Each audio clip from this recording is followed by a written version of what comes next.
Hey, you guys. Welcome back. This is Richard Sachs on Lost Arts Radio.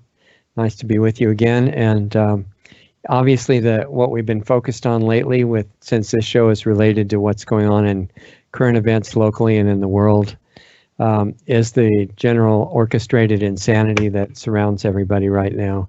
It's not by chance. We've got two really major attacks on the U.S. In the form of a orchestrated pandemic, a fake pandemic with an engineered virus that is real and it's a weapon, but it's not particularly dangerous in its current form, and unknown mutations of various kinds. But it's being used as the justification for a major crackdown on supposedly unalienable rights and freedoms that really can't be suspended no matter what kind of an emergency there is.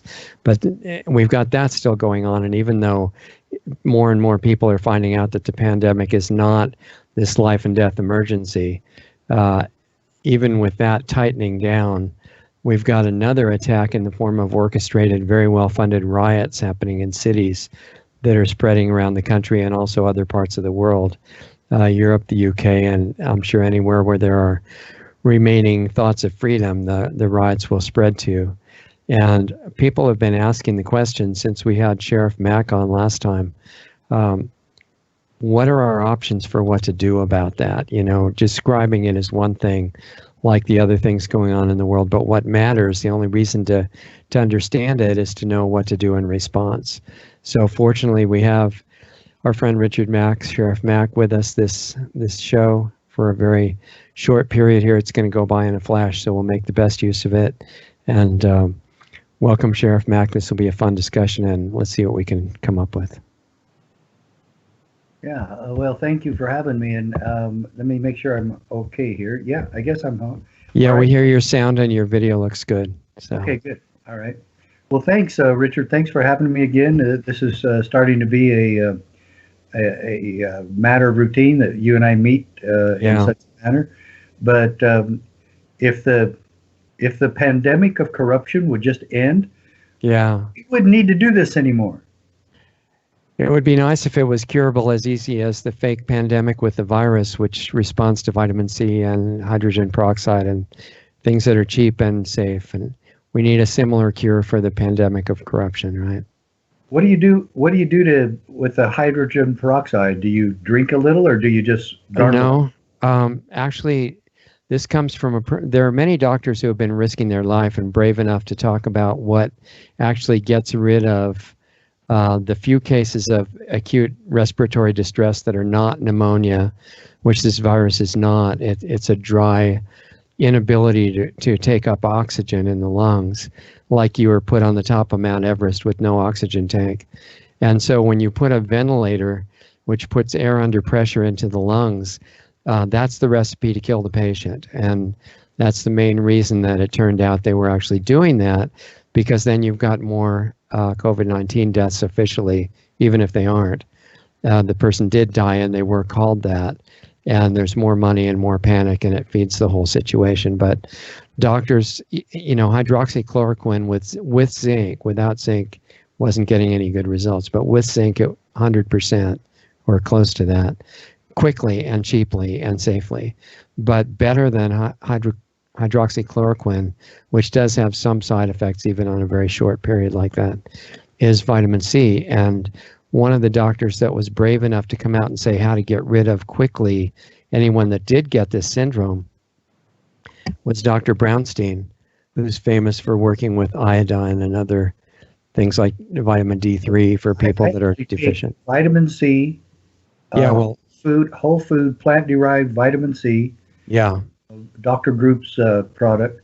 Yeah. And I'll take iodine, his product there. Right. And zinc. Yes. And, vitamin C. And vitamin B12. But I take those every day. And they usually recommend D3 as well, because most people don't have enough sunlight. But what Dr. Brownstein was specifically doing with people that came in with the problem is the ones that were really mild, which most of them are, he just did what you just said. But the ones that had a little bit more problem, he put a nebulizer, which is a little thing that goes over your mouth and nose, like a mask, except it's got a tube to it that feeds in gas. And that was a gaseous form of hydrogen peroxide, which is a disinfectant basically, and it kills viruses. And so breathing in a low concentration of that got rid of the problem for those people. And then the ones that were few and far between, but were very severe, in danger of dying, he gave those IV vitamin C intravenous in the vein. And with those, they were all totally fine within 24 to 48 hours with no problem at all. And those people get censored very violently. But he was brave enough to say that, so that's why I mentioned those things. Okay. It's not difficult. But the political effects are difficult. Yeah. Like, and even though recently WHO, better known as the World Homicide Organization, has come out and said that you can't, sorry about the thing with the surfaces, you actually can't get it from surfaces. That was a misunderstanding, so don't worry about that. And you also can't get it from people with no symptoms, asymptomatic carriers. They're not contagious. Oh, okay. This just knocks apart the whole reason that was used to justify the masks and the distancing and all that stuff. That's gone. But even though it's gone, they figure, well, most people haven't heard about that, so we'll just make it tighter. And that's what they're doing. Sounds like to me we need or have probable cause for a criminal investigation into all this. Yeah, what is frustrating about those criminal investigations is they tend to go on for very long periods of time and then they're never heard of again. Yeah. Particularly at the federal level. Correct. It makes you wonder what the Attorney General has been doing for 3.5 years. Well, yeah, in fact, recently, and this is sort of still on the topic, but a different case. Yeah. Was it Prince Andrew that they've been trying to investigate? And the story was he's hiding behind his lawyers regarding his sexual assault of a 15-year-old. Yeah, and connection to Epstein as well in general. Yeah, exactly. And yet it appears that not Trump, there's a Freudian. Yeah. It appears that Clinton, Bill Clinton, former president, had at least 26 or 27 different flights with Epstein to different sex locations, sex party locations. And yet there's nothing no one ever talks about a possible investigation or how they're not investigating Clinton, but they're going after Prince Andrew. And it is strange. I question all of that. And nothing big ever seems to happen. The first term of Trump is almost over, and during the debates, he famously told his opponent, "Yeah, you're lucky that I'm not president because you'd be in jail." Right. And that hasn't. And then he softened on that after he got in, and I think the American people want to see the same justice system for celebrities and politicians as they do the rest of us, and I think therein lies the injustice going on in America, and the BLM people and the Antifa people and the protesters, whether violent or not, I think they've got it. They're missing the boat, and I know that there's subterfuge behind what they're doing and ulterior motives, and a lot of them are paid looters and rioters, and the arson and the murders and the aggravated assaults that are going on with these people, those all need to be investigated. But at the same time, look at the injustice that we've had in this country for, 75, 80, 100 years from the IRS. The IRS and liberty cannot coexist. Yeah. And yet we've had presidential candidates say they're going to abolish them, rein them in, and I don't think you can. I don't think you can drain the swamp unless you're draining the IRS.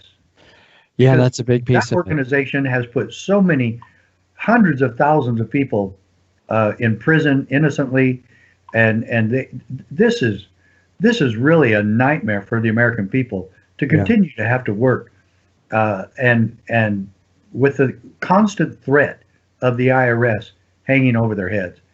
And I think it's just an absolute outrage and a shame that we continue to allow this to occur in America. Yeah, it's kind of too bad that so many people are willing to do anything for money. And that's not just the bosses. And I understand, the employees need to feed their families, but a major issue. Acts of innocent people. Well, that's the point. I mean, there are millions of people who not only hate their jobs, but find themselves having to do things that they know are completely unethical, or else they get fired. Right. And we need to give them a practical solution to not just quit and go on welfare, but there's got to be another piece. Well, we've got whistleblower laws there. The CSPOA will come to your aid and help you. We'll help you get lawyers, whatever. Anybody wants to blow the whistle on any of these illegal activities, give us a call. Just go to cspoa.org. Our number's on there. Give us a call, and we will definitely get you some help. Okay, yeah, and most people don't know that about CSPOA, that it has services for the general population, that you don't have to be police or sheriff or anybody like that. So do you want to say a little bit about it?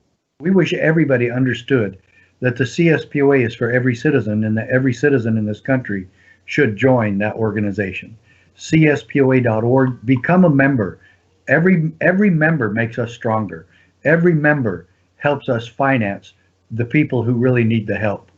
Okay, so for people that are not familiar with it, assume, some beginners, what's CSPOA? Explain that. Constitutional Sheriffs and Peace Officers Association.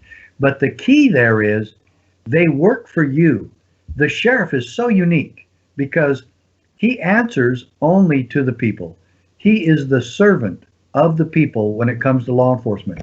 And the people choose him as their law enforcement representative in their county. There's no other law enforcement or executive that fits the bill like the sheriff does. It's a very unique position. It's a very honorable position. It goes back over 1,000 years in old Anglo-Saxon law, all the way back to the days of Sheriff of Nottingham. Yeah. And that's an example of what happens when you have a bad sheriff. But we the people are in charge of this government, and we the people are in charge of the sheriff. He has no other supervisor. That's why it's so important that you're involved in this process. And so that's why we're trying to do these shows like we're doing right now, to make sure the people of America know that this organization is a partnership between you and the peace officers in your community, and specifically and especially the sheriff and you have a relationship to protect liberty. And I could give you an example right now. There's a lot of talk about vaccinations coming out. Yeah. There's also talk about those becoming forced and mandatory.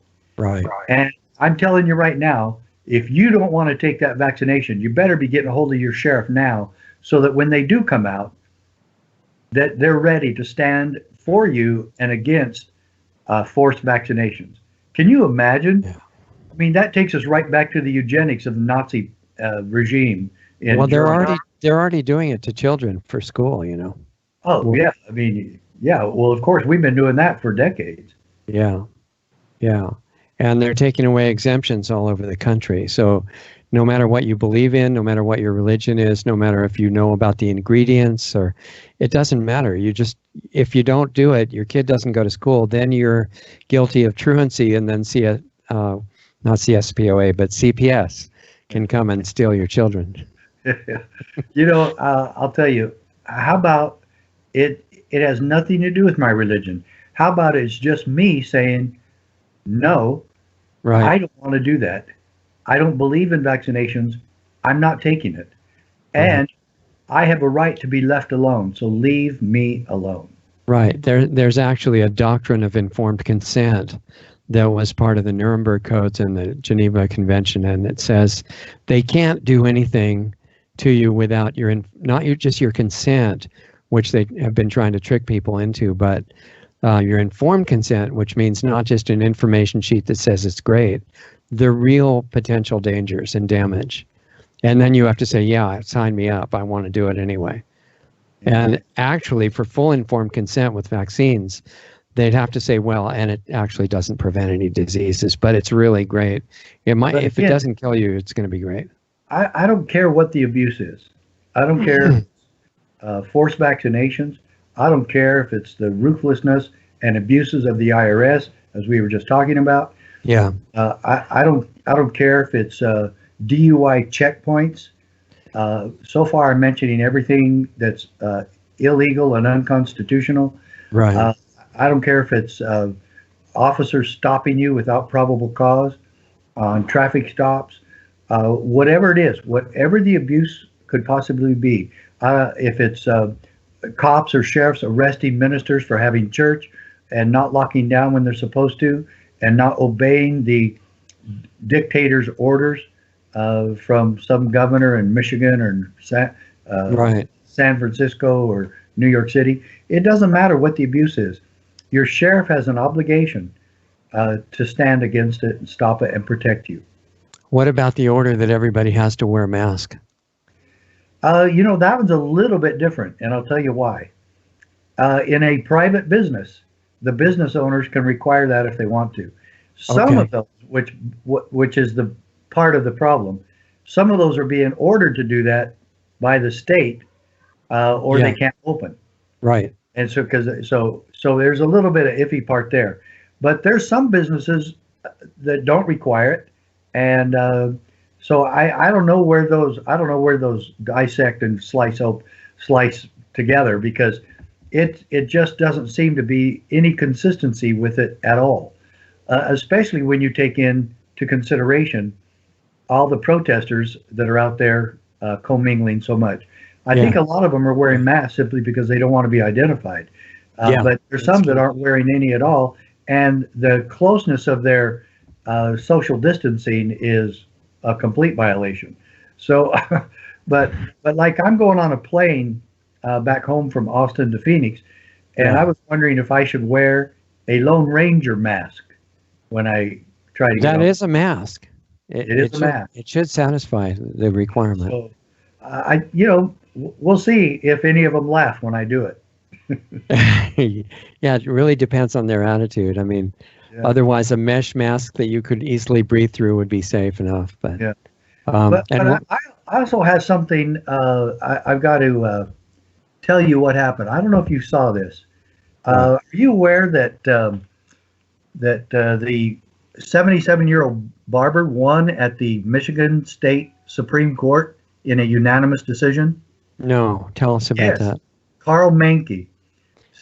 He really went after the governor's lockdown orders. He refused. He had some militia people come and stand there and defend him. Anyway, they took away his license, and he kept staying open, and they cited him in, and they tried to shut him down. And finally, they got an emergency hearing before the Michigan State Supreme Court. And let me tell you what the Michigan State Supreme Court said. It's really amazing stuff. Let's see if I can move you out of the way. I can. Good. Okay, listen to this. It is incumbent on the courts to ensure decisions are made according to the rule of law, not hysteria. One hopes that this great principle, essential to any free society, including ours, will not itself become yet another casualty of COVID-19, end quote. Wow. I'm telling you right now, there is amazing stuff happening in our country, and I love it when a court gets it correct. And not only did they get it correct, but they got it correct 7-0. That means both Democrats and Republicans alike on that court. And I don't know how many there are which, but I know there's Democrats and Republicans. Yeah. And they all agreed that these lockdown orders were based on hysteria and not the rule of law. Would you and I have been talking about the whole time? Yeah. Would you read the relevant part of that one more time? Yes.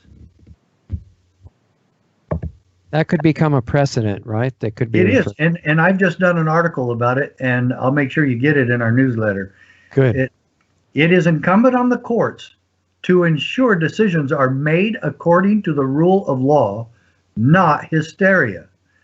One hopes that this great principle, essential to any free society, including ours, will not itself become yet another casualty of COVID-19. Yeah, boy, that sounds wonderful. Man, I love that. All levels of government have decided that they can just make any orders they want. You know, the laws are irrelevant. Yeah. As long as they say it's an emergency, right? Yeah. Oh, yeah, exactly what I was getting ready to say. Yeah. And the scary thing about this, and you and I have said this before, but it bears repeating. The scary thing of it is, this really lays the groundwork and paves the way for government to say what an emergency is anytime they damn well please about anything. Exactly. Exactly. And so this whole thing was, I think, the greatest dumbing down of America. Mm-hmm. Will make you scared to death. Will make you slaves and force you to stay in your homes, and you're doing it willingly. We made you all go along, and we made you make yourself a slave to us out of the fear that we're pandering, and now we know we can get you anytime we want. Yeah, you can almost see them laughing about our response. And with the mask thing, I know that private business brings up another issue, but I just have the feeling that they're saying, do you think we could get them to obstruct their own oxygen flow and their own breathing voluntarily if we scare them enough? And they say, wow, they did it. Yeah. Incredible. Yeah. And I even asked some people. I went by my school, what was it, a couple of days ago, and a couple of students were there, and they asked me why I wasn't wearing a mask, and they were there for, I think, a band project or something. Anyway, yeah, and they're two really great students, and they said, "Where's your mask?" And I said, "Oh, well, I found something out," and one of them was really good in science, and she got it right away. I said, "I found out that you're not supposed to keep breathing in what you breathe out," and she goes, "Oh yeah, the carbon dioxide that humans emit isn't supposed to be continuously taken, or you're poisoning yourself." And I said, "That's what you're doing right now with your mask on." Common sense is way more advanced than so-called science. Yeah, and she's just a junior in high school. What does she know? And she got it because her science class has already taught that we need oxygen, and we exhale a certain percentage in every breath. Right. It is carbon dioxide, right? Yep. Yeah, that's what I thought. Yeah, but there's other waste products too that go out that way. Oh, yeah. Taking them back in. Right. And to continuously take them back in is very detrimental to the human body. Yeah, I'm sure it hurts your immune system and everything else. If that was your object, then that would be a good way to do it. And I also said I heard a rumor that fresh air was really good for the. Yeah, they're working on new proof that that's poison and nobody should have fresh air. They've already said that sunlight is deadly and there's no safe amount to get exposed to, which is exactly the opposite of the truth. So that's why everybody is, talking about D3, because especially in the extreme latitudes, almost nobody gets enough sun. So I want to ask you too. I live in Arizona as you do, and I tell you what, I think I get a good amount, but I try to get to Hawaii at least once a year so I can make sure I get it. Okay, yeah, I'm doing the same thing, not in Hawaii, but in Arizona. Just if I have reading to do or anything like that, I try and go out in the sun to do that with minimal clothes on, and your skin is designed to pick it up and turn it into immunity. And in fact, that's a huge, interesting subject in itself, because some of the things that were being injected into people, discovered by one of the first doctors in the latest wave of assassinations, was that they were putting in an enzyme that was designed to intercept the effect of D3 on the immune system. Yeah. As an ingredient on purpose. And it's pretty interesting stuff. But I was going to ask you, since our time's going to go by in a flash here, you were saying that we need to talk to our sheriffs to generally protect us and educate them so they'll want to protect us against any kind of authority or gangs or private criminals or whatever. And what about the police? I mean, can we talk to them too? And what can they actually do in their capacity as not sheriffs but police officers? Well, you can, but it's best to go to the top, their supervisors, which is the chief of police or the sheriff, and then hopefully get the sheriffs to provide this training for all of them. And that's what we do at the CSPOA. We actually provide that training. And it's amazing training. I'd like to share it with you and Doug and everybody on your staff and your end. Absolutely, yeah. I really want to do this for Dr. Group and Dr. Batar, and on with them. I want to spend an hour and just kind of give a very strong review to all of them, and maybe you could get on that with us. Let us know when it is, and we should do that. Yeah, because it's so powerful. And I even quote Thomas Paine from The American Crisis. And he said, and I'm paraphrasing, I'd like to look up the whole thing and read it, but it's pretty lengthy, and it's on my presentation. But he says, what does it signify to me? He says it that way. In other words, what does it matter to me if he that destroys my property, steals my property, takes my life? What does it matter to me if it's my countrymen or a group of countrymen or government or group of government? Either way, my property is gone and I have no recourse. And it's a very powerful statement as to what's going on today.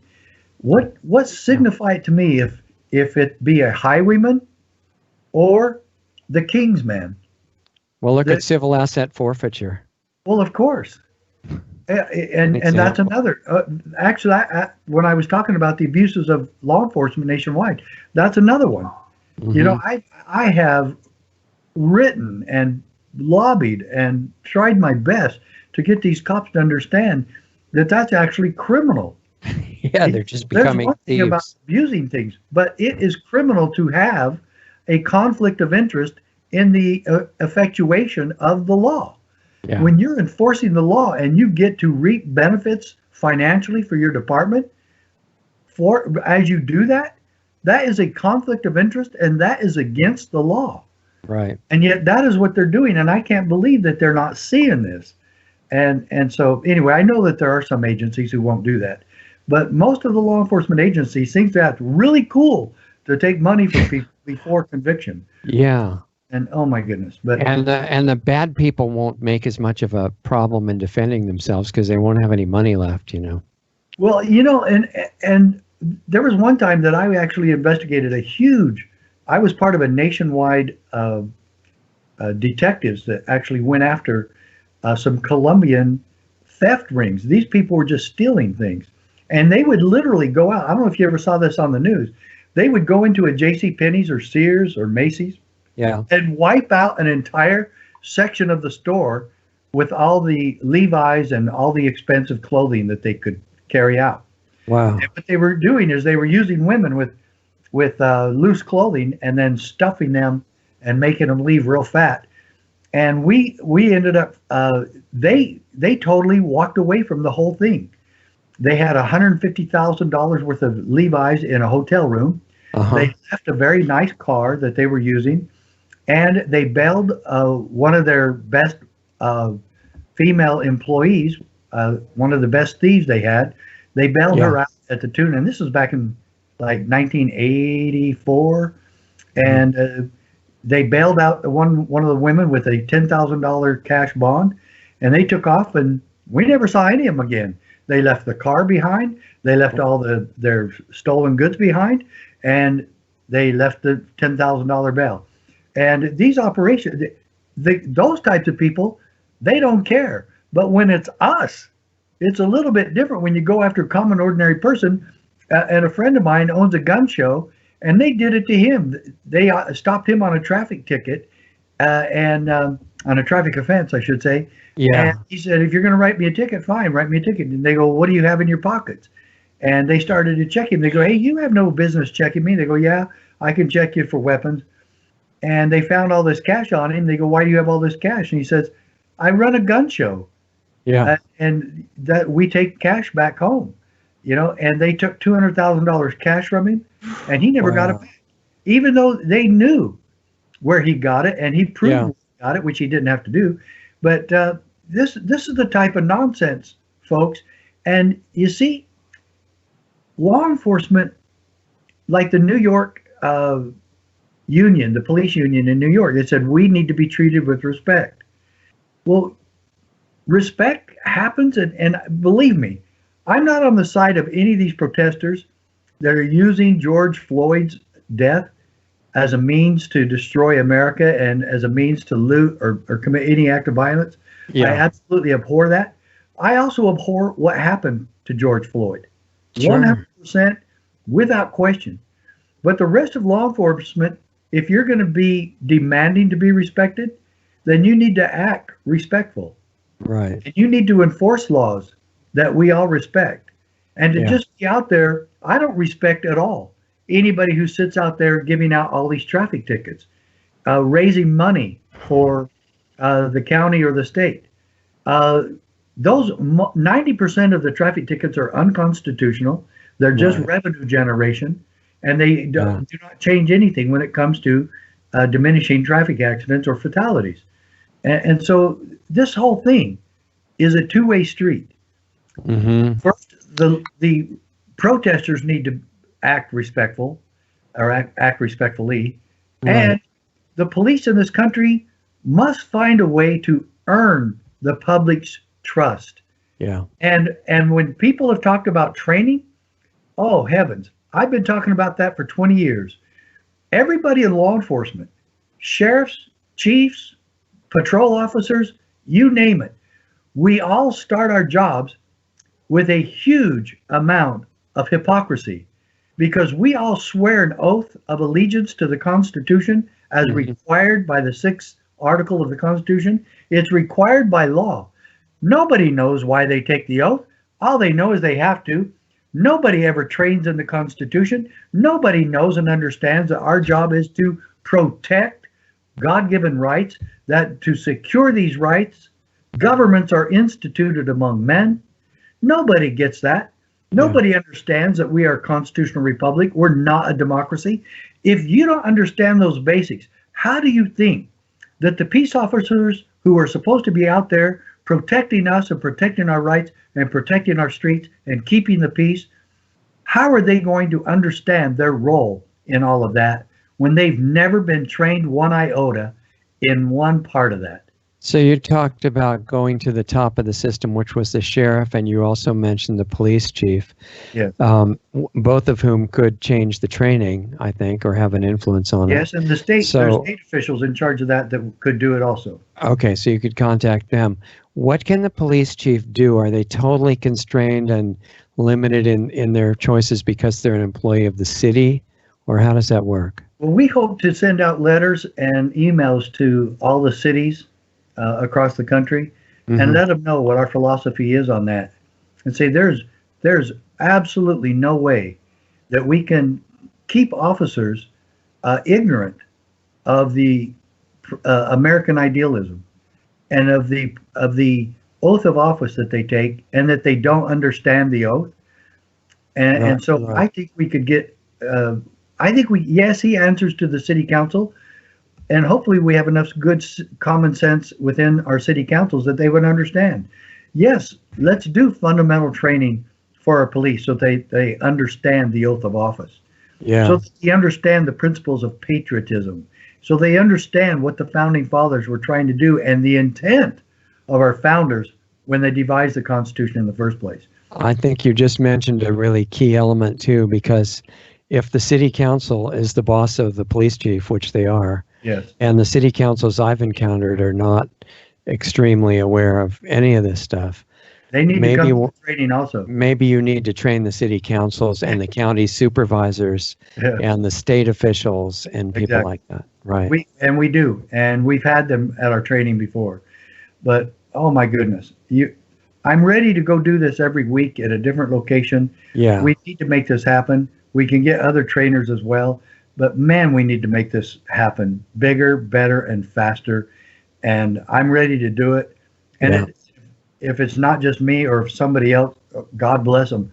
But let's get after this. And I think the presentation that I've put together in a very powerful PowerPoint, I believe that it is perfected to a T with the principles that I've already discussed. We bring Martin Luther King on disobeying unjust laws, and Rosa Parks' story, and Thomas Jefferson's warnings, and Madison's warnings, and then that part where I just told you about Thomas Paine, and what a terrific guy. And we bring up also the Virginia and Kentucky resolutions by Madison and Jefferson. And we show a cop, a deputy sheriff in Albany, New York, who interposed and intervened to keep the authority, the airport authority, from kicking out people because they were merely handing out flyers about the dangers of the body scan using TSA. And the officer actually said,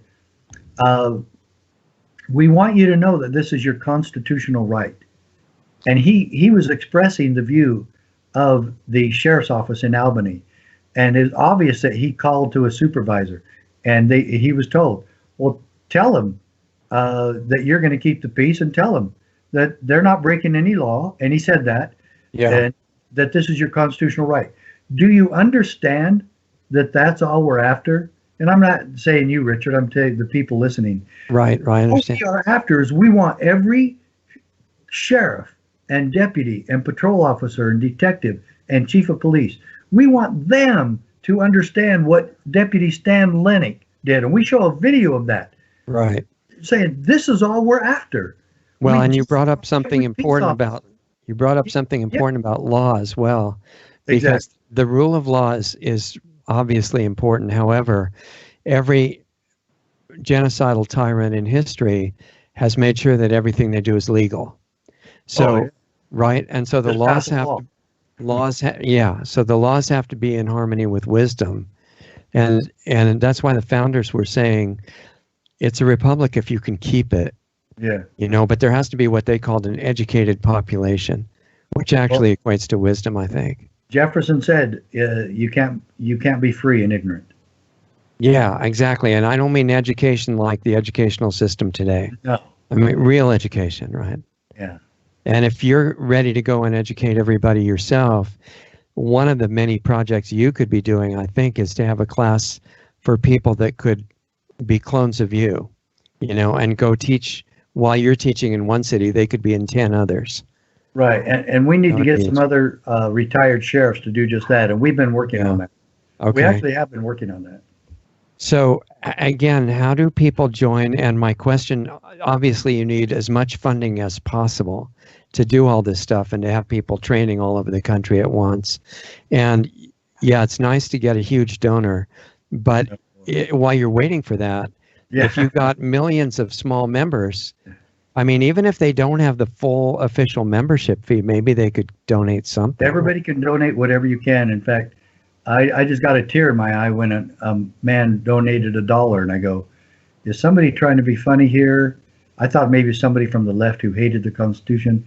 And then I looked it up on PayPal, and he said, I live on a very limited income, and I wanted to help as much as I could. Yeah, please accept this $1. Right. And I'm telling you, that just, I mean, it almost brought a tear to my eye. And I just wish everybody would do the same.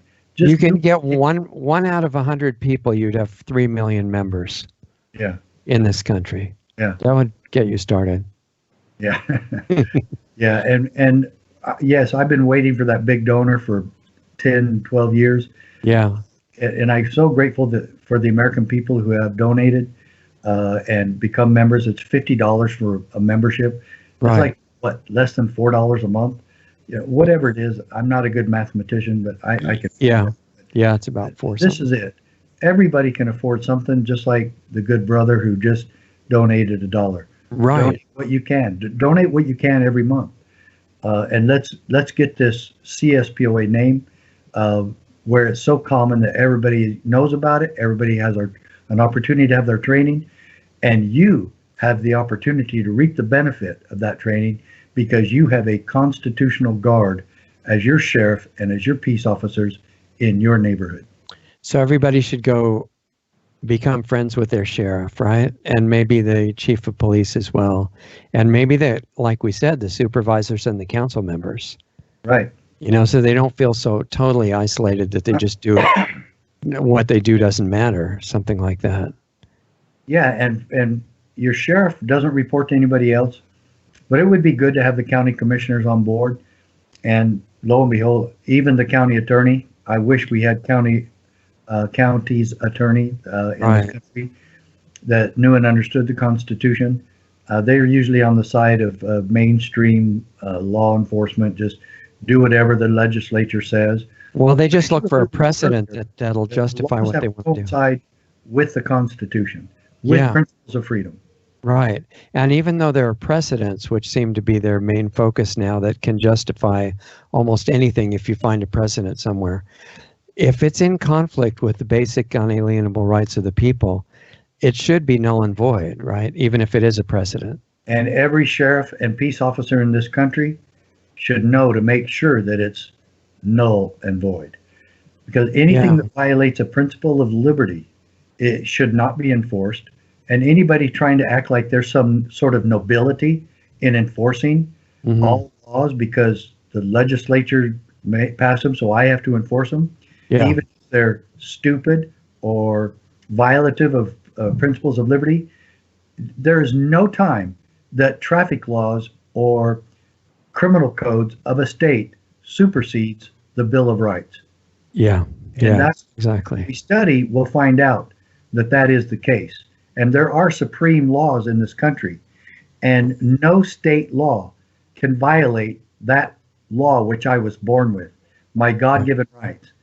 And so we talked about that earlier. Just because it's a law doesn't mean I'm supposed to enforce it. Yeah, I mean, you're not supposed to feel incapable of seeing whether something's unconstitutional. I know they want you to think that, well, until the Supreme Court tells you, you don't know. But that's not true. Well, do you know how long it takes to get to the Supreme Court and have a decision come out from the Supreme Court? Well, and they may say they won't even look at it. Yeah, most won't look at it. So, and who has the money to go to the Supreme Court? I went there once, and thank goodness the NRA paid for the case, or it wouldn't have gotten anywhere because I didn't exactly have $400,000 lying around. Right. And so, the NRA paid for the case, and I'll always be grateful to them for that. Right. And not only making laws in conflict with the Constitution and our rights, but these executive orders that are now happening at every level of government down to the local level, they're saying that, well, the death rate from the pandemic justifies it. But it seems to me that unless you're in a communist country, that it could be 100% death rate and the people could make their own decisions anyway. Yeah. Right? It's not what percent it is. Well, if you're going to surrender liberty for supposed health or safety, then, like I said at the beginning, they're going to be doing this to us every other month. That's the plan, I'm pretty sure. And we're only going to be subject to the capricious whims of our politicians. And I don't, please, I've tried to ask this. Who of those politicians do you trust to take care of your health? Adam Schiff, exactly. Nancy Pelosi, Mitch McConnell? All of them, apparently. Who trusts any of those people? For God's sakes. As far as trusting them, I mean, they announced the pandemic years before it happened. And just amazingly, it happened on schedule. Now they're announcing the second wave. And they're saying, watch. And it's just going to be terrible. And in fact, the media is already running stories now where they're starting to partially get back to normal life and business, which is not enough to make the economy survive, by the way. In those places, they're already announcing terrible spikes in disease. And they just make up the numbers. Yeah. But even if the numbers were true, they couldn't do anything. It doesn't matter. Statistical analysis does not equate to constitutionality. That's what I keep saying all throughout this. And that was what Judge Roll said in my Supreme Court decision at the district court level. Statistical analysis does not make something constitutional. Okay? Discovering the benefits of a law does not make it constitutional. Yeah, exactly. So one of the things I wanted to ask before we're done here, which because we've got just a few minutes, is once people join CSPOA, what happens? I mean, what do they get access to, and what do they start studying, and what's their role at that point? The first thing they should study is my Supreme Court decision. Okay. Many of them are also getting the book, The County Sheriff, America's Last Hope, that I wrote about 10 years ago. Yeah, that was great. But the Supreme Court decision, it's called The Victory for State Sovereignty. And you can get 5 of those for $10. They're just real small. They fit in your shirt pocket.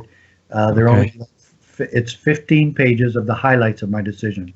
Can you get it on the site?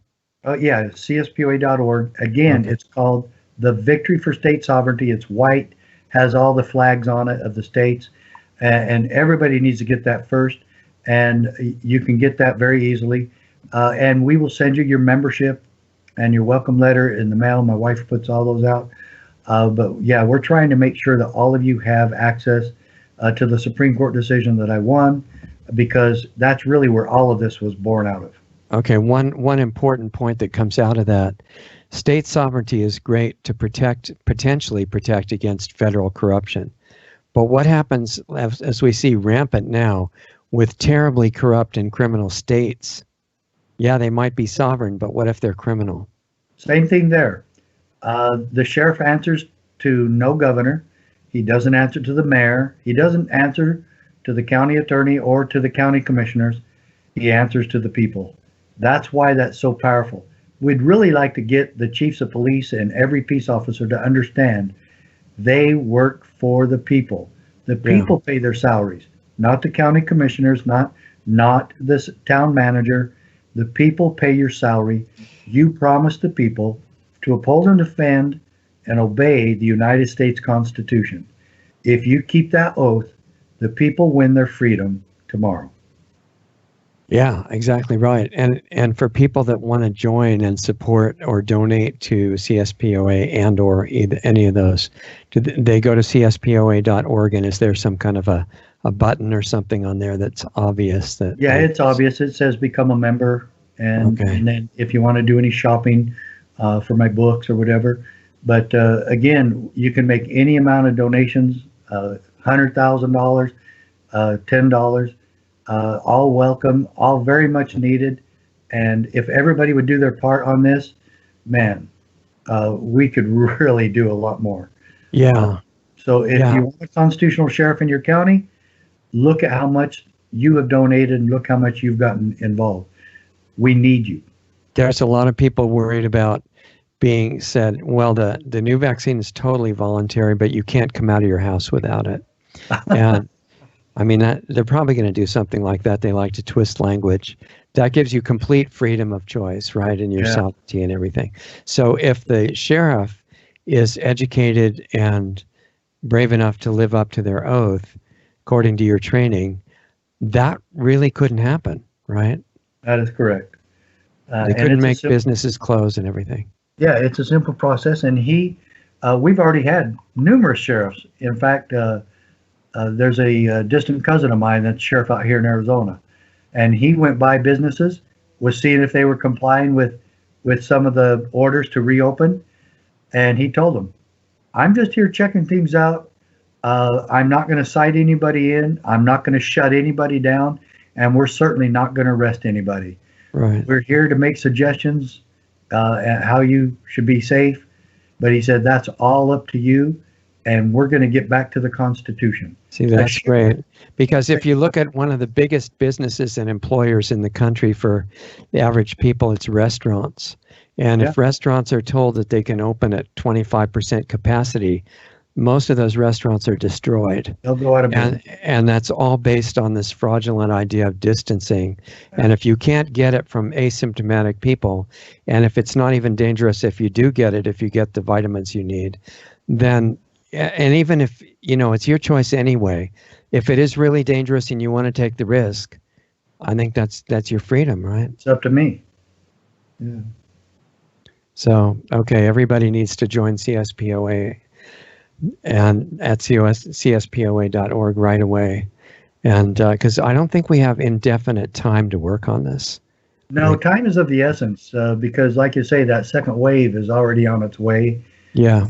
And I will tell you, the hashtag that needs to go out there, the motto, the mantra, never again, meaning never again will we shut down, shut ourselves, lock ourselves up in our homes, shut our businesses down, destroy our economy, and destroy the American dream. Yeah. And for the people that think the economy is just some stock market numbers, that's not exactly right. No. It's whether you get to survive or not. And before it kills the first world countries like the U.S., it kills third world people, and especially kids. And it's been estimated that just from the current lockdowns that are supposedly for health, they're talking about 100 million extra starvations this year. Yeah. So there's no justification at all. No, there is not. None. And they have no authority to do it either way. Right. One more quick question, and we have about 1 minute. People were asking, in particular in California, some of our listeners, where they're a bit frustrated by the interesting government attitude that they've got over there, that they're just going to be shut down indefinitely because they have to stay safe, and they're all heroes for, stopping their life.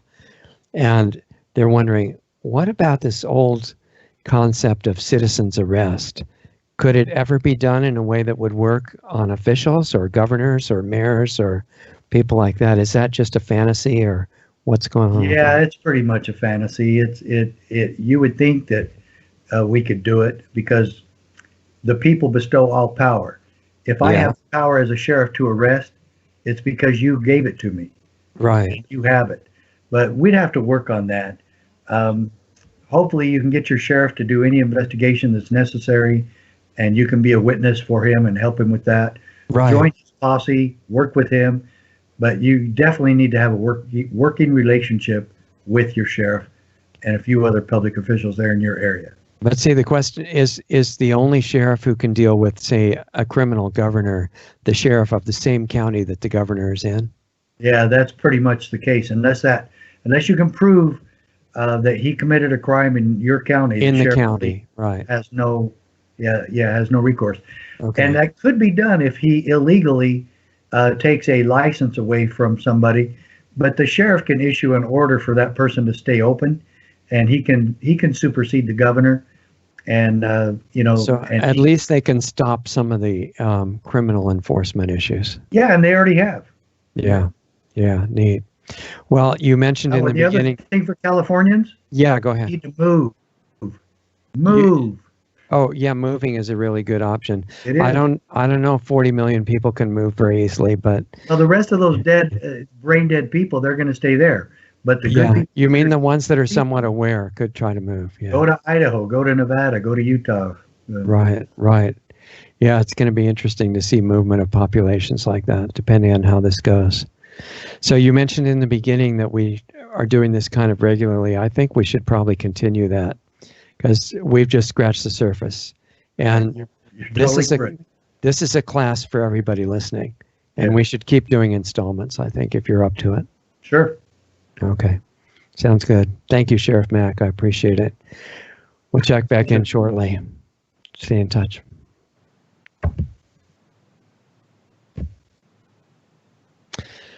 Okay, you guys, you can hopefully understand why that's a good friend of ours, Sheriff Richard Mack. It's just, he's setting an example, which is the best thing that any of us could possibly do.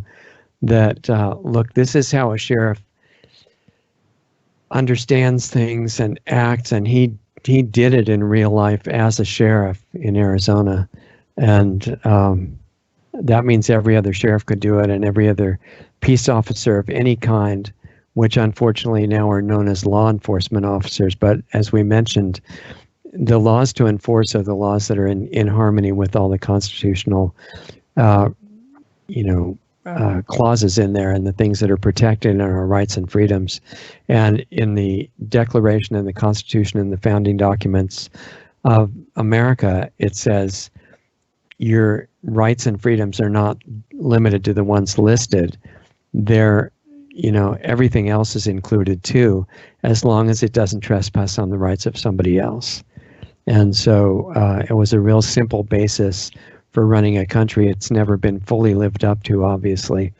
Big flaws in it, big gaps in the understanding and application, but it could be done now. So I think if we want to have an impact on other people, our main job, try to be an example of it. And then with that foundation, go and meet the sheriff and the police and the officials of the city and county and the bosses of the police, which is the city council members and the county commissioners. And well, actually the county commissioners are in the sheriff's jurisdiction, but the city council members are bosses of the police, and getting them educated would be great. I recommend reading Richard Mack's books, Sheriff Mack's books, and joining. And even if you can only join with $1 or donate $1, if one person out of 100 in America did that, that would be great. And for people in other countries, you have law enforcement people that are supposed to be serving the people, and finding out what the situation in each country is would make a difference. There are some that are so brutal that it's not strategically wise to try to have a normal discussion with them. But anywhere where they're kind of based on the at least distant memory of some kind of freedom and serving the people, reestablishing that rapport might be really a good thing to do, and at least with the other people that could be allies in this whole thing, to bring it back into harmony before these paid rioters tear it all apart. And the people that go along with that think they're bringing in utopia. Is just the opposite. They're just not too aware at this point. They need some education too, and we're supposed to be the examples to help that happen. So we've got work to do on ourselves. In the meantime, if you want to see us stay on the air, please support us. If you have discretionary income or capital to do that, it would be greatly appreciated. We're not even running commercials or anything. So kind of depending on any of you that think it's worthwhile what we're doing, and you can donate at lostartsradio.com. There's a donate button. And also lostartsresearchinstitute.org. That's our nonprofit that's in charge of all this stuff. There's a donate button there, and we have a Subscribe Star page that Doug set up, subscribestar.com/lostartsradio. We also have a non-censoring video platform on Brighteon.com. It's Brighteon, BRIGHTEON.com/channel/Lost Arts Radio. It can be subscribed to. That's all free. And anybody that wants to go deeper into this with us and be part of our private group, which won't get censored, can join Planetary Healing Club, and that's at planetaryhealingclub.com. If you have any question about that or trouble getting in or anything like that, just email me anytime, Richard@lostartsradio.com, and we'll help you with it, or answer questions and let you know if it's worth your time, that sort of thing. That's for any information about the real information on health, the kind that we're not supposed to know about. No medical stuff. We don't do any of that there, but it's still legal and somewhat acceptable to share the old real health information that can help you get more free of aging and degenerative disease and raise immunity to the maximum by natural means, stuff like that. Any kind of questions and consciousness tools to help actually achieve that, in addition to the physical protocols. Very valuable site as long as we can keep it going. So you're welcome there, personally invited, planetaryhealingclub.com. Saturday when we're having this live show. Tomorrow we have our Sunday show. That's an educational guest show, and I recommend staying in touch with that. Just to make sure I'm right. Yeah, I am. Tomorrow we have an incredible show with Joel Skousen. You may have heard of him. He's the author of Strategic Relocation and The Secure Home, and we've done a long series with him. There will be, for now, the concluding episode will be tomorrow, so you might want to be there with us for that. And I think that's about it, and we're over time a little bit, but hope you enjoyed the visit with Sheriff Richard Mack, and if you have anything that you'd like addressed in the future with him, we may be able to do that if you want to email it in to me. And again, please support us, because that's the only way that we'll stay up on the air. And we've got projects waiting for funding, just like Sheriff Mack does, and they're on hold because of needing more funds. If you want to help with that, then we've mentioned how you can do that. You can also mail funds in if you want to. There's an address on lostartsradio.com near the donate button if you prefer to do that. then 100% of it, instead of the small fee going to the platforms in the middle of it, go to us and the work and the nonprofit. So, okay, it'd be nice to keep talking to you, but we're out of time. I hope you have a great rest of the weekend or whenever you're hearing this, and have a great week and take care of yourself. Educate yourself, get your health back as much as you can, learn about the natural health procedures and all the tools that you need to get yourself in good shape, more independent of all the systems involved, and that'll make you more effective at everything that you do. So you're critical in this whole campaign to get the world back to normal before it self-destructs, and I think you're the key person in that. So take care of yourself, and we'll see you next time.